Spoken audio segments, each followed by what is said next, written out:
sesudah sampai di pengadilan itu, yaitu Pak Hakimnya nyuruh saya gini, Ibu, kita bisa kasih maaf Ibu, kita bisa kasih maaf Ibu, tapi sewaktu Ibu keluar dari pengadilan ini, Ibu kalau sampai di rumah, Ibu harus ke masjid, katanya gitu. Ibu harus ke masjid, dan Ibu belajarlah ngaji di sana.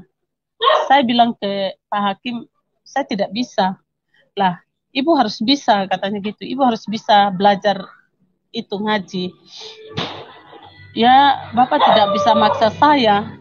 Saya bilang gitu, Bapak tidak bisa maksa saya, karena kalau menurut orang Kristen, kita memaksa seseorang untuk masuk Kristen, kita yang berdosa.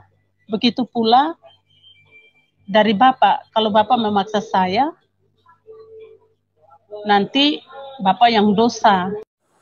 Shalom saudara-saudara yang diberkati oleh Tuhan Yesus Kristus. Kesempatan ini kita akan mendengar kesaksian dari seorang ibu asal NTT, yang mana ia menikah beragama dengan suaminya beragama Islam dan dia sendiri jadi Kristen. Namun dalam perjalanan kehidupan rumah tangga mereka menghadapi banyak masalah, tantangan, karena di lain sisi suaminya terus memaksa untuk menjadi mualaf, tapi ia tetap menolak saudara-saudara. Akhirnya berujung pada perceraian. Ia lalu kemudian kembali ke NTT, dan sampai di NTT saudara-saudara dia menikah lagi dengan seorang Islam dan ia menjadi mualaf. Tapi setelah ia mualaf, dia merasa bahwa sungguh banyak tantangan. Dia merasa sulit di dalam hal ekonomi. Lalu kemudian berpikir bahwa ternyata ia sudah mempermainkan Tuhan. Ia begitu menyesal, mengakui di hadapan Tuhan. Ia lalu kemudian kembali masuk Kristen.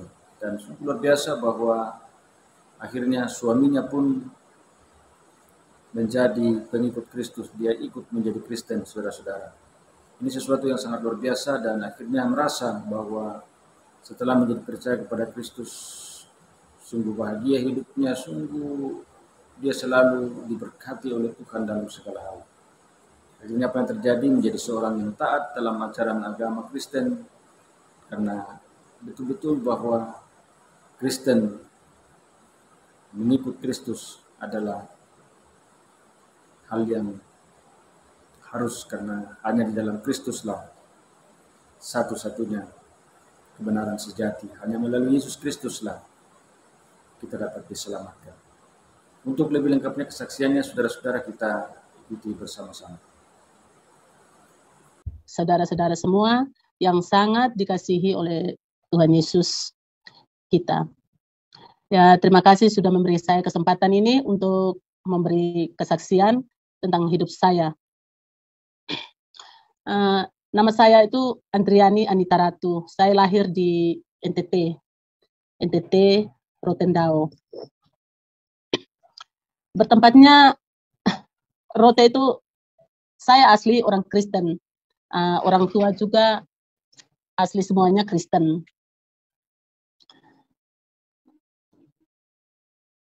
Tahun 90-an itu saya menikah dengan seorang karyawan dari sebuah instansi pegadaian di Rote waktu itu, dan dia seorang Muslim. Waktu itu kami menikah di KUA. Jadi habis itu kita pindah di mana? Di Jawa Timur, Banyuwangi, tempat tinggalnya suami di sana. Nah, waktu sampai di sana ya kita ya gimana ya, baik-baik saja di waktu hidup di Banyuwangi itu. Dan dia tetap ke masjid, sholat. Saya waktu itu juga masih baru, jadi masih berdiam di rumah. Tapi lama-kelamaan saya merasanya ya gimana ya, tidak nyaman gitulah kalau diam di rumah. Akhirnya saya ambil jalan untuk ke gereja. Jadi waktu itu saya gerejanya di Roko Jampi, dan pendeta saya itu namanya Pendeta Rudi Susanto. Jadi hari terus berjalan, saya waktu itu sudah punya anak, 3 dengan suami itu sudah punya 3 anak. Jadi saya ke gereja, anak-anak juga ikut walaupun masih kecil tapi ikutan gitu. Jadi tidak mau ikut sama bapaknya ke masjid atau ikut ngaji, itu tidak mau. Bukan saya ngajar, tapi memang nggak tahu kenapa tuh anak-anak pada maunya ikut saya ke gereja. Tapi tetap kita istilahnya apa, dalam statusnya itu Islam, anak juga Islam, semua pada Islam. Jadi lama kelamaan itu mungkin karena saya itu ke gereja, suami itu sering marah-marah, kadang banting-banting barang di dalam itu sering dibanting. Tapi ya memang perbedaan agama ya gitulah. Jadi kalau malam-malam gitu kita sembayangnya di atas, kita sembayang secara Kristen itu di atas, tapi kalau suami dia sholatnya di lantai bawah. Nah, di saat kita kalau sholat itu suami teriak dari bawah, lihat itu orang udah panggil setan katanya gitu. Tapi kita ya gak peduli lah, ya biarin aja, namanya kita beribadah. Terus kalau di saat kita kalau turun gitu di bawah lantai itu ada sudah disirami sama suami itu apa ya, kacang hijau. Katanya kalau kacang hijau itu pengusir setan. Lawang kita ini ibadah kok katanya kita panggil-panggil setan gitu. Jadi ya berjalan begitu terus, akhirnya pada suatu saat suami saya ini istilahnya apa ya, selingkuh lah. Jadi dia punya pacar baru gitu. Jadi rasanya pacar ini mungkin waktu itu masih SMA, jadi akhirnya punya anak 1. Tahu juga itu bawa ke rumah. Tapi karena ada saya, terus udah dia pergi lagi, gak tahu sudah sampai kami bercerai saja saya tidak pernah tahu dia di mana. Nah, terus waktu terus berjalan begitu, saya tetap ke gereja. Tapi kalau di rumah itu, umpama kalau ada pengajian, saya tetap menerima. Ada pengajian di dalam rumah itu, selalu saya itu. Karena pengajian itu setiap hari malam Jumat, itu pasti ada pengajian. Jadi saya layanilah orang-orang, dibuat makan, dibuat apa segala itu. Pokoknya ya saya ikutinlah peraturan dia. Tapi kalau saya sendiri ya, ada mau ibadah di rumah itu, dia tidak beri kesempatan gitu. Jadi saya tiap kali kalau mau ibadah rumahan pasti ya di rumahnya teman-teman segereja gitu. Jadi kalau ke rumah itu tidak. Nah, waktu itu dia terus hari ya sepanjang perjalanan lah. Jadi tahun 2002 saya melahirkan. Saya melahirkan anak yang bungsu sekarang ini. Jadi waktu saya melahirkan itu dia juga tidak datang, sedangkan dia sudah ninggalin saya, istilahnya sudah ikut perempuan, ada janda 1 anak gitu. Ya saya sempat marah-marah juga kenapa bisa gitu. Jadi dia bilang ya kalau menurut dia itu kalau ada janda, istilahnya dia ingin membantu untuk menikah dengan janda itu supaya dia jangan susah atau apalah segala. Lah kok gitu. Tapi yang susah kan saya sama anak-anak saya tuh. Saya bilang, aduh kenapa kok bisa gitu ya? Iya karena istilahnya apa ya, agama Islam ini kan bisa menikah lebih dari 2. Terus saya bilang, ya gimana lah, kalau kita Kristen itu kan cukup 1. Iya kalau kamu Kristen, kalau kita Islam ini kan bisa menikah lebih dari 2. Ya saya istilahnya apa ya, nangis terus. Jadi waktu habis melahirkan itu saya pulang bersama orang tua saya ke tempat tinggal saya di Banyuwangi, di perumahan itu tinggal di situ. Jadi habis itu terus apa ya, sudah nyampe di rumah, dia tetaplah sama perempuannya itu, janda punya anak 1 itu. Jadi saya terus ya gimana ya, mau terima ya salah, tidak terima juga salah, karena memang ajarannya kan sudah gitu, bisa menikah lebih dari 1. Ya hanya nangis saja gitu. Terus jadi waktu itu terus berjalan, tahun itu 98 itu dia gugat saya cerai.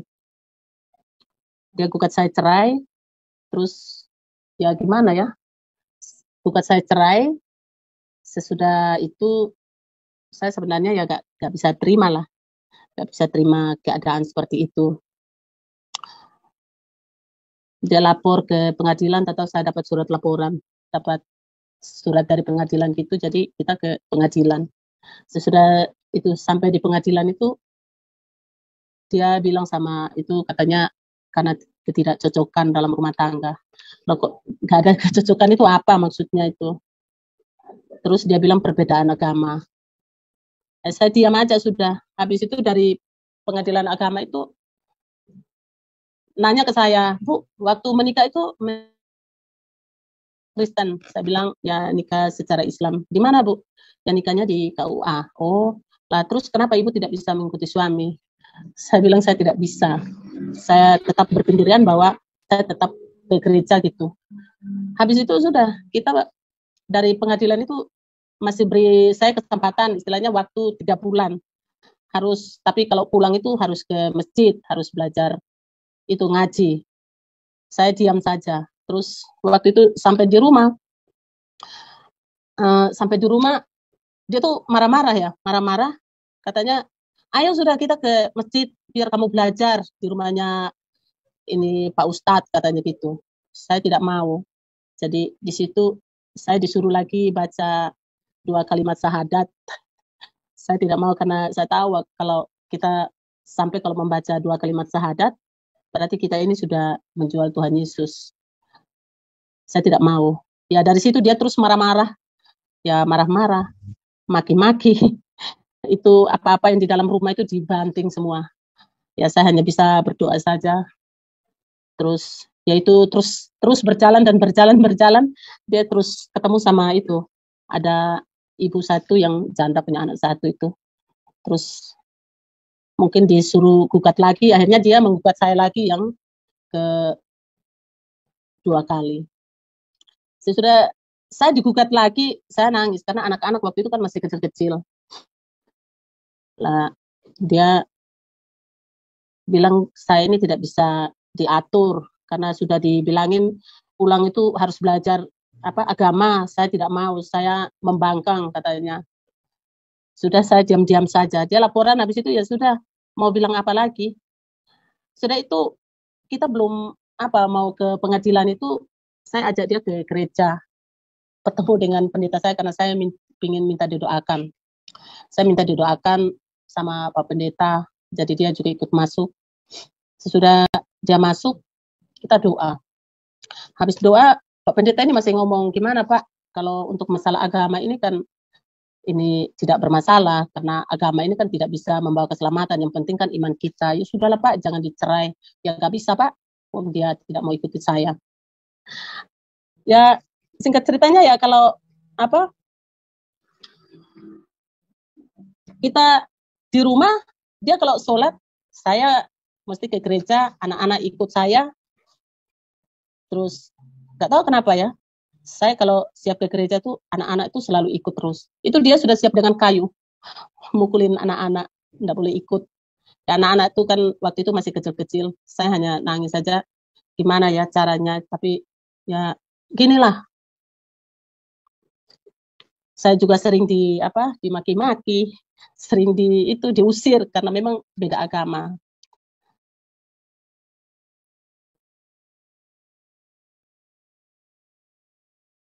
Dia terus membawa saya ke pengadilan waktu itu, ke pengadilannya untuk mau itu. Laporannya sudah masuk, tapi dia pingin sekali katanya ke Pak Hakim itu untuk bicara lagi. Gimana caranya ini supaya dia bisa ikut saya Islam. Lah, Pak Hakim katanya gimana Pak kalau di rumah kok gak diajarin atau gimana? Gak bisa Pak, orangnya pendiriannya terlalu keras katanya gitu. Nah habis itu dia terus maksa saya, sudah kita cerai saja. Akhirnya sudah kita masuk ke dalam pengadilan itu, kita cerai. Itu langsung di Palu karena memang sudah beda agama. Nah sebelumnya itu dia sebenarnya minta saya itu dimadu gitu biar punya istri 2, tapi saya tidak mau. Jadi itulah terus dia punya keputusan bahwa sudahlah kita cerai. Saya berdoa juga sama Tuhan kalau karena mikir saya ini anak-anak waktu itu kan masih kecil. Saya bilang Tuhan, bagaimana ini? Sebenarnya saya tidak siap. Tapi bagaimana lagi? Saya bingung waktu itu. Akhirnya dia bilang, sudahlah kita cerai saja. Jadi pengadilan ini waktu itu saya juga mikir ya, kenapa ya? Padahal waktu itu kita di apa tuh bawa anak-anak tuh masih kecil-kecil semua. Tapi gak punya rasa, aduh kesiannya anak-anak ini gimana kalau hidup tanpa orang tua. Orang tuanya berpisah. Jadi waktu itu saya punya pikirannya gimana ini, sedangkan kita masih serumah saja, masih menikah sah saja, saya sudah tidak dikasih uang. Suami sudah istilahnya menelantarkan anak. Jadi hidup saja sudah saya jual barang-barang di dalam itu untuk pakai makan. Apalagi kalau sudah cerai, anak-anak ini terus gimana. Tapi saya berdoa, semoga Tuhan kuatkan iman saya, berikan saya ketabahan, karena memang dia bukan jodoh saya. Akhirnya kita bercerai, habis bercerai kita pulang. Tapi suami ini langsung ke istrinya yang itu, yang kedua itu. Memang belum nikah, tapi sudah hidup bersama waktu itu. Jadi kita tetap tinggal di rumah dan anak-anak tetap sekolah. Tapi lama-kelamaan ya hidup sudah terlalu sulit sekali. Karena istilahnya biaya makan saja dia sudah lupakan. Dia tidak mau membiayai saya sama anak-anak lagi. Karena memang saya juga sudah statusnya sudah cerai, tapi anak-anak kan tetap tanggung jawabnya dia. Tapi dia tidak mau memberi nafkah pada anak-anak. Akhirnya saya ambil satu kesimpulan tahun 98 itu ya, habis cerai itu saya bawa pulang anak-anak sudah. Bawa pulang anak-anak ke NTT untuk kasih sekolah di NTT sini. Sudah saya daftar anak-anak semua, saya kembali lagi ke Jawa untuk ngurusin surat-surat pindah anak-anak semua itu. Karena waktu itu kan masih gampang lah ngurus surat-surat. Sesudah saya kembali ke Rote lagi, ngurus anak-anak lagi, surat-suratnya itu belum lengkap karena akte kelahirannya masih Islam segala macam, surat-suratnya masih Islam semua, saya bingung. Sedangkan ini anak-anaknya gimana? Nangis terus ingat bapaknya. Terus saya kembali lagi karena masih tertinggal itu surat-surat yang anak yang masih SMP. Saya ke sana ambil terus ngirim anak-anak itu biar sekolahnya baik tanpa biaya dari bapaknya. Singkatnya cerita, saya sudah mulai dari habis ngurus itu anak-anak itu, saya kembali lagi ke Jawa dan sudah itu saya bertemu dengan seorang pemuda lagi, tapi dia itu beragama Islam. Dia beragama Islam dan kami siap untuk mau menikah. Ternyata hubungan kita ini sama keluarga karena saya juga berstatusnya janda, jadi keluarga tidak menyetujui. Jadi waktu itu anak yang pemuda yang saya suka ini juga akhirnya diruqyah sampai 3 kali. Ya sudah diruqyah, katanya saya ini pakai guna-guna. Jadi katanya kalau selama ruqyah itu dia kalau tidak ingat saya lagi berarti memang saya pakai guna-guna. Tapi kalau habis ruqyah, kalau dia masih ingat saya berarti itu saya tidak pakai apa-apa. Memang asli cinta. Jadi waktu ruqyah sampai 3 kali, dia tuh masih ingat saya. Jadi habis itu langsung dia pamitan ke keluarganya bahwa memang kita ini tidak pakai apa-apa. Jadi waktu habis ruqyah itu dia terus pamitan sama keluarganya. Jadi kita karena sudah habis pamitan ya kita berangkat ke Rote tahun 2010. 2010 itu kita kembali ke Rote, sampai di Rote 2011. Jadi ya cerita singkatnya itu saya sama yang sekarang ini dia kan beragama Islam. Jadi waktu kita sampai di Rote, saya nikah dengan dia nikah Islam juga karena ada rasa kasihan ke dia tuh karena dia sudah jauh-jauh dari Jawa dan diusir sama keluarga orang tua. Saya rasanya kasihan juga ke dia, jadi saya mengikuti dia tuh dasarnya tuh kasihan makanya saya ikut masuk Islam. Jadi selama mulai dari 2010 sampai 2011 itu karena kita ke Rote itu 2010 akhir tahun ya, akhir tahun sekitar bulan Desember waktu itu, Desember 2010. Terus masuknya ke 2011 bulan Februari itu kita nikah Islam di KUA di Rotendao. Kita nikah, sesudah itu kita menjalani sholat seperti biasa 5 waktu itu, seperti biasalah saya sholat. Padahal kalau dulu itu saya tidak pernah sholat, tidak pernah pakai kerudung, tidak pakai, pokoknya tidak mau lah. Tapi sampai yang ini saya ikut dia. Jadi kita sholat 5 waktu, jam 12 itu juga kita sholat tahajud ya. Karena ceritanya waktu kita pindah ke Rote ini hidupnya begitu menyedihkan. Menyedihkan itu tidak ada pekerjaan sama sekali. Sedangkan yang suami ini kan tidak ada pekerjaan. Jadi di sini hanya kerjanya motong hewan ya. Motong hewan itu di tempat hewan itu apa namanya ya. Jadi satu hewan itu dibayar 20.000. Tapi bukan setiap hari. Jadi seminggu sekali itu baru dia motong, dapatnya 20.000. Sedangkan kalau 20.000 itu kalau terhitung sama anak-anak di sini 4, tambah ibu saya. Jadi kita di sini ada 7. Kita sini ada 7 orang semua. Ya 7 orang ini 20.000 apa cukup? Tapi saya tidak mau marah, saya tidak marah-marah ke dia karena memang situasi waktu itu. Jadi terus hidupnya seperti itu terus. Makan aja 1 minggu itu baru kita bisa makan. Tapi saya sama suami ini dalam 1 minggu itu kadang kita tidak makan. Kita mau dibilang puasa, tapi sebenarnya tidak puasa karena memang keadaan lah yang seperti itu.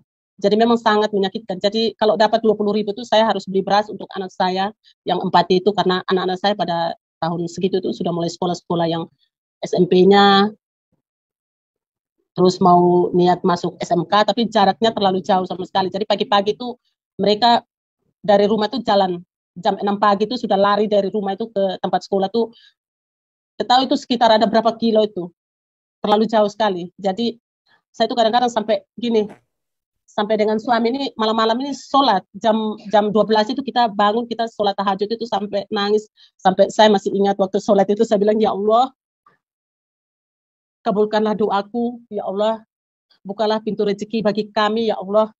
Itu sering sekali kita doa itu sampai nangis yang pokoknya aduh luar biasa waktu itu.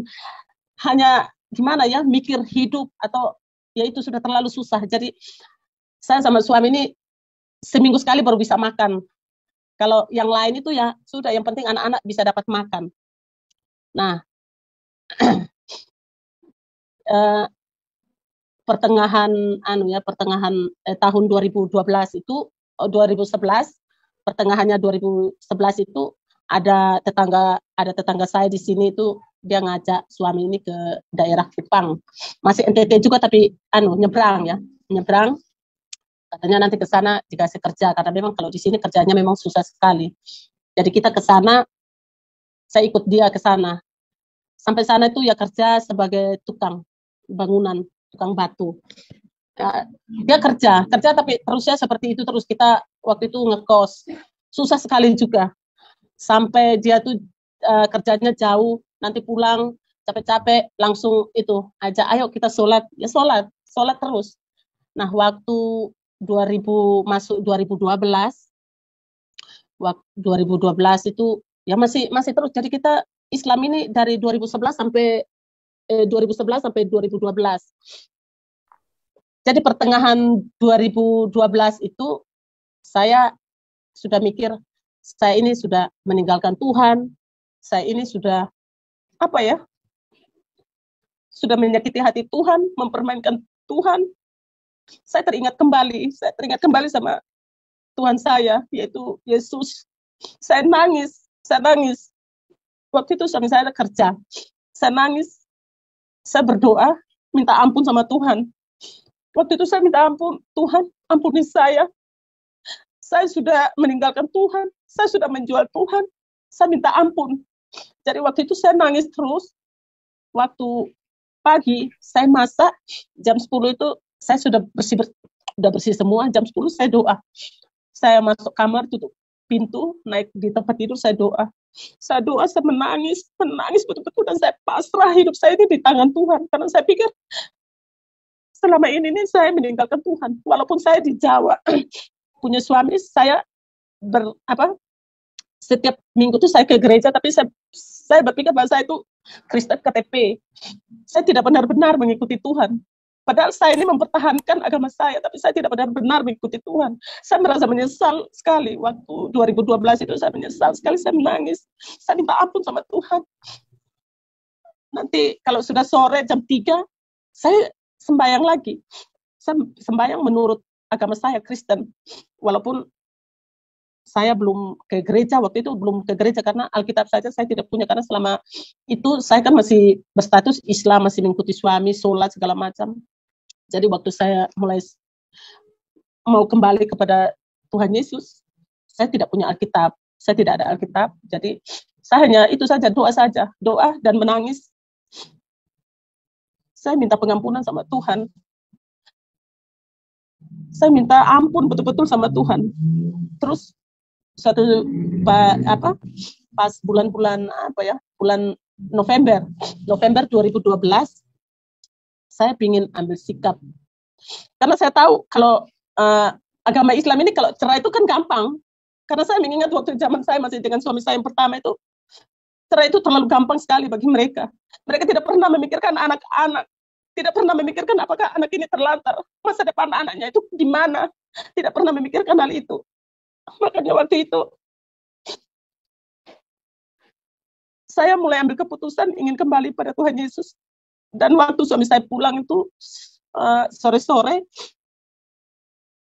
saya langsung bicara sama suami saya. Saya istilahnya tidak izin kalau saya mau ke gereja atau apa, tidak, atau mau kembali itu tidak. Saya hanya bilang, Mas,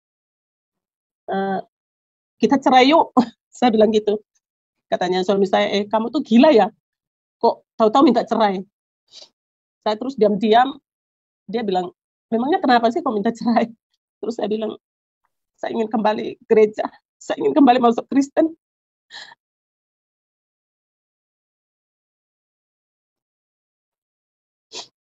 Akhirnya suami saya itu, waktu itu dia tuh diam aja.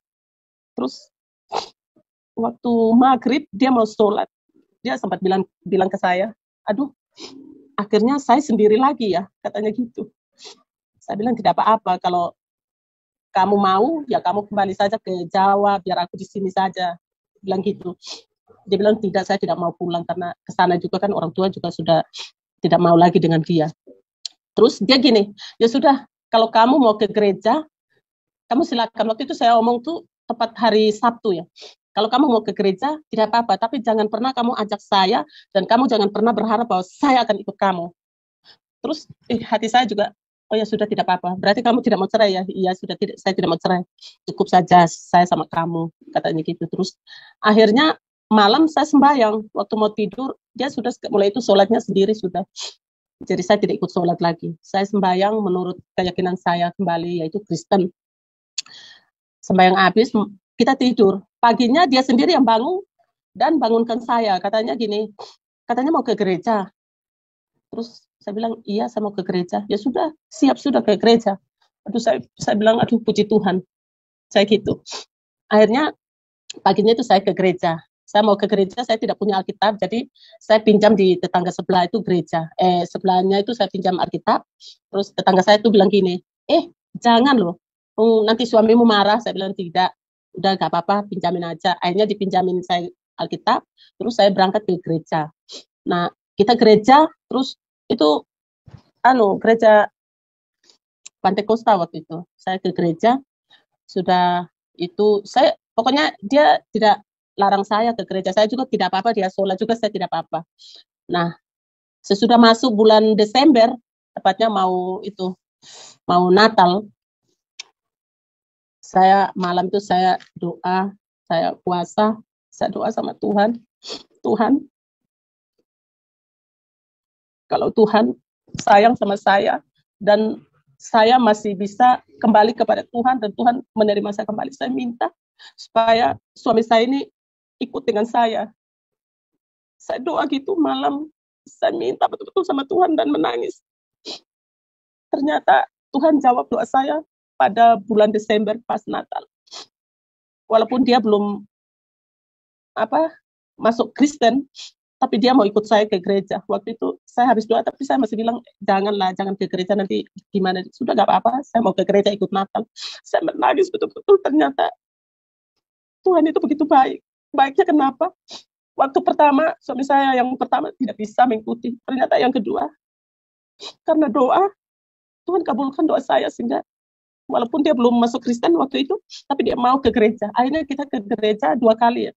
Waktu itu kan pas Natal. Sesudah masuk Desember, Januari, kita sudah habis Natal, Desember itu Januari, pokoknya kita doa terus. Dia sudah lupa dengan sholatnya dia. Saya doa malam-malam itu, setiap malam jam 12 itu, saya jamah dia. Saya jamah dia supaya dia bisa percaya sama Tuhan Yesus. Karena ingat saya waktu itu, waktu saya minta mau masuk Kristen itu, dia sempat bilang, saya izinin kamu ke gereja, tapi jangan pernah ngajak saya ke gereja. Dan saya tidak akan pernah ikut kamu ke gereja.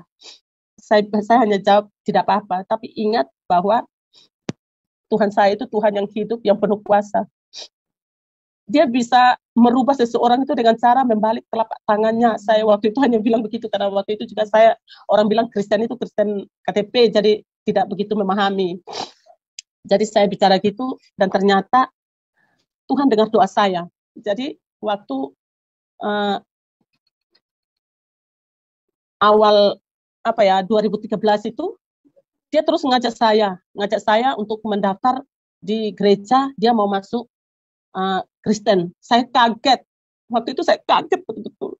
Karena selama ini memang waktu 2012 itu yang saya minta ke dia masih sholat, tapi sesudah dia ikut Desember itu, dia ikut ke gereja, dia sudah tidak sholat lagi. Tapi dia mengikuti dengan saya untuk doa malam, doa siang, doa pagi. Ya, kita gitu terus. Jadi ya, sebelum dia itu memang kita masih beragama Islam itu, hidup kita walaupun sampai di Kupang itu masih susah juga. Tapi puji Tuhan, waktu kita kembali kepada dia ikut saya ke Kristen, tapi belum dibaptis, hidup kita berubah luar biasa. Pekerjaan juga gampang, dan pokoknya selalu saja ada kerjaan yang menghasilkan.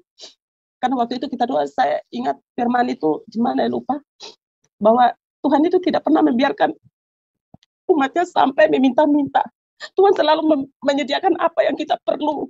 Itu firman yang selalu saya ingat waktu itu. Saat itu,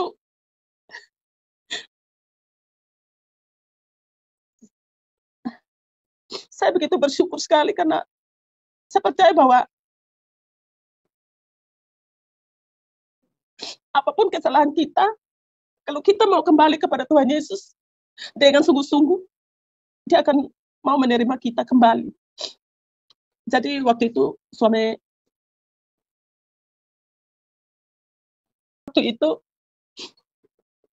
kita ini berdoa, saya sama suami ini berdoa, kita berdoa terus sampai dia bilang begini, ternyata Tuhan orang Kristen ini luar biasa. Kita tidak seperti yang dulu lagi. Kalau dulu tuh kita sampai seperti mau jadi pengemis saja. Tapi di saat kita mengenal Yesus dengan baik, ternyata begini ya, tidak susah. Jadi itu pekerjaannya sebagai tukang itu ngalir terus, datang terus ke kita. Jadi waktu 2013 itu dia daftar mau nikah secara Kristen. Saya tidak mau karena kita sudah menikah secara Islam itu sudah. Tapi begitulah, semuanya indah pada waktunya. Kita menikah lagi secara Kristen, itu pun bukan dari saya, tapi dari suami saya sendiri. Dia sendiri yang minta untuk menikah, minta untuk dibaptis. Saya nangis. Ternyata Tuhan ini luar biasa. Tuhan tidak mau anaknya sendiri untuk masuk ke surga, itu tidak mungkin. Tuhan mau saya sendiri. Tuhan mau kami sekeluarga.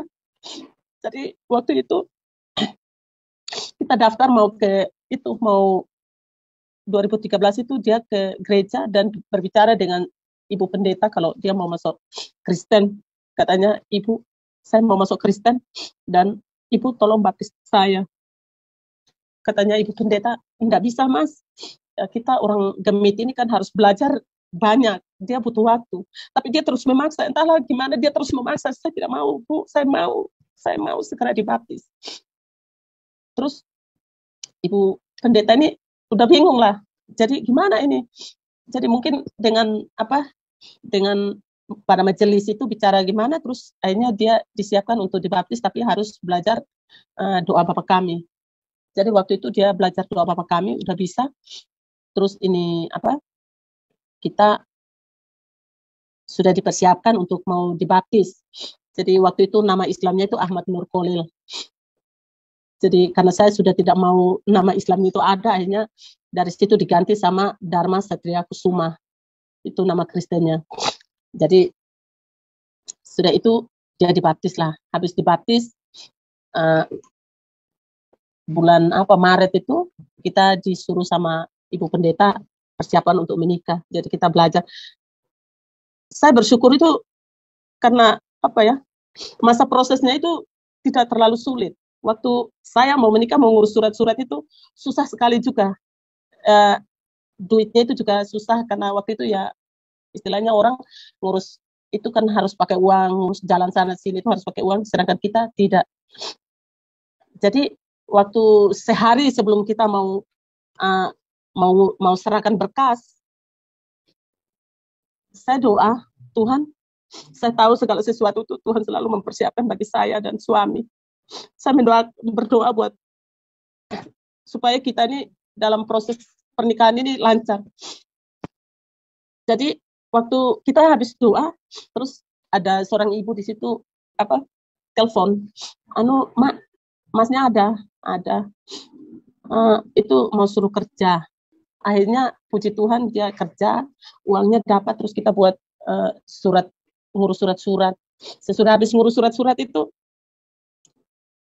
kita berangkat lagi, soalnya jaraknya juga jauh, tempatnya mau menikah itu tempatnya jauh. Kita berangkat lagi ke situ, ke gereja, bertemu dengan Ibu Gembala. Ya, Ibu Gembala bilang, masnya ini habis dibaptis, terus kita nikahkan sudah. Jadi akhirnya dia dibaptis, dibuat akte kelahirannya, Kristen semua. Puji Tuhan, pernikahan kita itu lancar. Sekarang dia masuk Kristen sudah baik, pintar juga, mau sembahyang, nyanyi, semuanya itu bisa. Sekarang saya kendala waktu itu anak-anak. Anak saya yang nomor 3 itu kan lulus SMA, mau berangkat ke pelayaran. Nah, waktu dia masih SMA itu, anak saya yang bungsu ini kalau mau ke gereja itu dia pegang kayu mau pukul. Jangan ke gereja. Biar sudah kita yang cowok ikut bapak yang di Jawa itu biar kita tetap Islam. Kalau yang cewek-cewek biar sudah ikut mama Kristen. Saya tidak tahu apa-apa, tapi ternyata anak saya yang bungsu ini bilang, Mas ini larang saya tidak boleh ke gereja. Terus saya nangis. Saya tidak pernah marahin anak-anak saya itu, saya tidak pernah marah, cuman saya terus berdoa. Suatu malam saya masuk kamar, kita doa bersama semua. Masuk kamar karena anak saya yang nomor 3 itu kan mau berangkat ke Sorong untuk mau sekolah pelayaran di sana. Saya mau sembahyang, katanya anak saya gini, Mah, jangan pernah ngajak kita ya ke Kristen, karena kita tidak mungkin ikut mama. Kita biar dengan bapak saja, karena kasihan bapak sendirian. Terus saya bilang, bukan saya yang mau merubah kamu, tapi Tuhan yang mau memilih kamu, bukan mama. Mama hanya mendoakan saja. Terus saya bilang ke anak saya, ingat, Tuhan Yesus saja yang bisa menyelamatkan jiwa kita. Tuhan Yesus saja, kalau kita mengenal Tuhan Yesus, maka tempatnya kita itu di surga. Saya bilang gitu. Terus anak saya itu mati-mati tidak mau. Matian tidak mau pokoknya. Malam saya mau doa itu, saya seperti mendengar suara jamah dia, katanya gitu. Terus saya waktu itu doa 4 jam 12, saya jamah dia. Saya minta Tuhan urapi anak saya, buat hatinya itu supaya bisa lebih mendekatkan diri dan mengenal Tuhan Yesus. Sesudah saya sembahyang, dapat seminggu, anak saya kan mau berangkat. Dengan apa ya, malamnya itu dia gini, "Mah, doakan buat saya ya, karena besok saya mau berangkat ke Sorong." Saya bilang, "Doanya pakai apa? Kamu mau nggak mama doa secara Kristen?" "Mau, Mah." Waktu malam itu saya di kamar dengan anak-anak saya sama suami saya, kita berdoa. Waktu kita berdoa, saya angkat tangan dan taruh di kepalanya. Dia langsung merasa seperti kedinginan. Dia langsung bicara, "Mama, saya dingin. Saya merasa seperti dingin, tapi saya kok merasa tenang. Saya merasa seperti ada seseorang yang meluk saya." Saya tidak waktu itu saya tidak buka mata juga, tapi waktu itu dia bicara gitu, saya gini, bisa berdoa terus sayang, karena itu Tuhan Yesus. Tuhan Yesus ada di sini saat itu. Di mana kita ada 1-2 orang di situ, Tuhan ada, dan saat ini Tuhan ada sama kamu. Buka hati kamu untuk bisa menerima Tuhan. Waktu itu dia bilang, "Iya Mama, saya merasa tenang sekali Ma." "Kenapa Ma?" "Saya merasa tenang." "Iya, itu Tuhan Yesus." Berserah diri pada Tuhan. Berdoa sama Tuhan Yesus. Karena hanya Tuhan Yesus saja yang bisa menyelamatkan jiwa kamu. Tuhan Yesus itu adalah Tuhan dan Juru Selamat kita. Kamu percaya enggak sama Tuhan Yesus? "Iya Mama, saya percaya Mama. Saya percaya bahwa Tuhan itu adalah Tuhan Juru Selamat kita, yaitu Yesus Kristus." Saya menangis. Saya bersungkur. Saya menangis kalau anak saya akhirnya mau menerima Yesus waktu itu.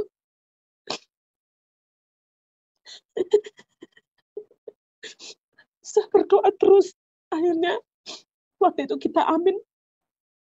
Sebelum kita amin itu anak saya langsung tersungkur dan dia berteriak nama Yesus. "Yesus, jangan tinggalkan saya. Tuhan Yesus, jangan tinggalkan saya." Dia angkat tangan. Dia angkat tangan. Dan dia menyerahkan diri sama Tuhan. Terus kita habis sembahyang. Saya tanya, nama anak saya itu Angga Aldianto. "Enggak, perasaan kamu tuh gimana?" Waktu kita sembahyang, dia terus menceritakan, "Waktu kita sembahyang itu Mama, saya merasa bahwa ada seseorang itu memeluk saya. Rasa seseorang itu memeluk saya, tapi saya tidak tahu. Tapi saya merasa tenang sekali," katanya gitu. Saya bilang, "Itu Tuhan. Itu Tuhan Yesus ada di sini.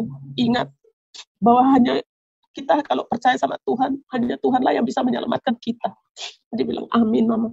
Terus paginya itu dia langsung ngomong ke saya gini, "Mah, sebelum saya berangkat ke Sorong, saya mau dibaptis. Saya mau dibaptis." Terus saya bilang, "Iya." Akhirnya kita berangkat ke paginya itu paginya itu saya berangkat ke gereja Pantekosta ya. Karena kita di sini kan kita gereja di Pantekosta. Saya ke tempat gerejanya saya yang lama. Di situ saya bicara dengan Bapak Pendeta saya, namanya Pak Yermi Selan. Ya, sampai situ Bapak Yermi ini bilang, mau itu ya, mau dibaptis ya?" Saya bilang, "Iya." Kalau saya kan sudah dibaptis, tapi anak-anak saya ini kan belum dibaptis semua. Memang mereka beragama Islam. Akhirnya sudah, katanya Bapak Pendeta, sudah belajar, sudah bisa baca Bapak kami, sudah Om, saya sudah ngajari anak-anak doa Bapak kami. Akhirnya minggunya itu anak saya dibaptis. Termasuk suami saya itu dibaptis lagi. Dia yang minta sendiri, mau dibaptis lagi. Saya tidak tahu lagi, dia kepingin sekali dibaptis, karena waktu nikah itu dibaptis secara gemit, jadi hanya dipercik saja. Jadi waktu dia melihat anak saya itu dibaptis menyelam, dia minta saya mau dibaptis karena saya merasa bahwa saya tuh banyak dosa, katanya dia. Saya mau dibaptis, mau disilam gitu katanya. Akhirnya didaftar juga, akhirnya dia juga ikut dibaptis lagi secara baptis silam itu Pantekosta. Nah, saya sudah dibaptis habis itu, ya itu sudah kita mulai gereja, anak saya juga gereja. Terus dia minta didoakan di gereja bahwa dia mau berangkat ke Sorong. Sampai di sana lagi gitu, dia bilang, "Mama, saya mau saya mau periksa kesehatan di sini. Mama, tolong doakan saya sekarang ini. Terus saya bilang, ya sudah, siapkan diri. Doa dimanapun kita berada, di situ pasti Tuhan ada. Kita doa ya, kamu ke tempat yang sepi, Mama doa dari sini lewat HP, kamu siap ya. Terus kita doa. Habis doa, dia terus ke pemeriksaan kesehatan. Waktu itu tepat hari Jumat, jadi katanya nanti masih hari Selasa baru terima hasilnya. Karena anak saya itu waktu perceraian saya dengan suami pertama itu, dia tuh stres, dia sakit, sedih, sehingga dia tuh baru masih SMP kelas 1 tapi sudah minum itu alkohol ya, sudah minum alkohol, rokok. Makanya dia takut jangan sampai saya ini ada penyakit di dalam, karena saya dari dulu tuh sudah mabuk-mabukan. Itu karena stres waktu itu. Jadi saya bilang percayalah kepada Tuhan bahwa segala sesuatu tuh pasti ada mujizat. Akhirnya waktu habis pemeriksaan dan kita tunggulah hasilnya sampai hari Selasa. Nah, waktu hari Selasa itu dia dipanggil terima itu kertas kesehatannya. Dia langsung menangis, Mama, ternyata saya tidak ada penyakit apa-apa. Terima kasih, Ma. Saya bilang, jangan minta terima kasih ke saya. Minta terima kasih ke Tuhan. Terus dia bilang mau tes apa lagi gitu. Jadi waktu mau tes apa lagi itu saya lupa waktu itu. Dia minta doa lagi. Waktu minta doa, saya masuk kamar. Saya masuk kamar, ayo nak kita doa. Waktu saya doa itu, saya mendengar suara seperti suara nyaring, dan suara itu saya masih teringat. Saya karena selama ini kan tidak pernah tahu ini lagu ya, tapi saya dengar itu lagu tuh seperti ada yang nyanyi. Kita doa-doa, suara nyanyinya gini, dia buka jalan saat tiada jalan. Saya ingat itu lagu, saya tidak hafal sama sekali lagu, sampai saat ini saya tidak hafal lagunya itu, cuman saya hanya ingat itu baiknya itu doang. Jadi waktu itu saya dengar lagu itu, saya bilang sama anak saya, kamu harus minta terima kasih sama Tuhan. Saat ini Tuhan ada di sini, Tuhan dengar doa kita. Di sini ada para malaikat banyak ikut dengan kita, sehingga Mama dengar ini ada lagu. Lagunya apa, Ma? Dia buka jalan, tapi Mama tidak tahu ini lagunya gimana. Karena memang waktu kita itu kan masih Islam, dan kita tidak pernah menghafal lagu-lagu itu, tidak bisa menghafal. Jadi waktu itu kan pagi ya, saya langsung lari ke tetangga saya sebelah sini. Saya tanya, namanya Pak Leo. Saya tanya, Dek, kamu tahu ya lagunya yang namanya Dia Buka Jalan? Jadi dia dia buka jalan tuh ada banyak katanya gitu. Enggak, lagunya gini. Jadi saya nyanyi itu baiknya yang pertama. Dia buka jalan saat tiada jalan. Jadi itu lagu yang saya dengar sampai saat ini, saya hanya hafal lagu itu saja. Dan saya percaya bahwa Tuhan sudah membuka jalan bagi anak saya.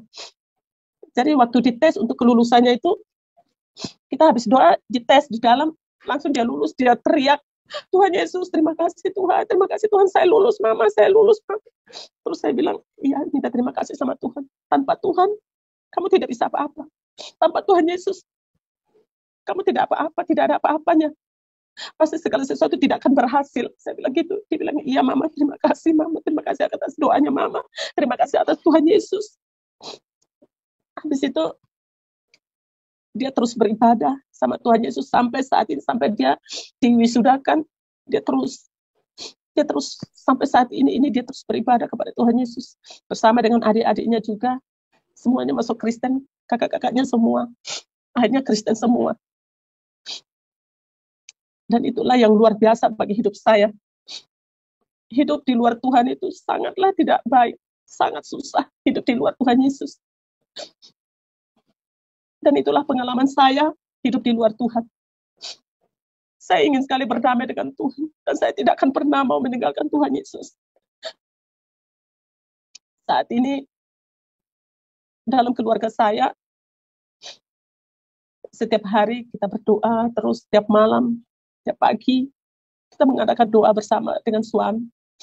Ternyata suami saya lebih luar biasa lagi, lebih mendalami tentang baca Alkitab terus.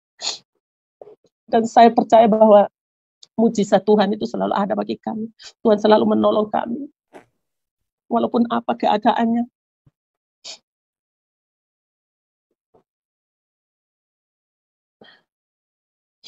Jadi itulah kesaksian saya, kesaksian pribadi saya. Semoga kesaksian ini bermanfaat bagi orang lain. Dan jangan pernah meninggalkan Tuhan lagi. Jangan pernah mempermainkan Tuhan lagi. Karena kita kalau mempermainkan Tuhan, hidup kita tidak ada gunanya.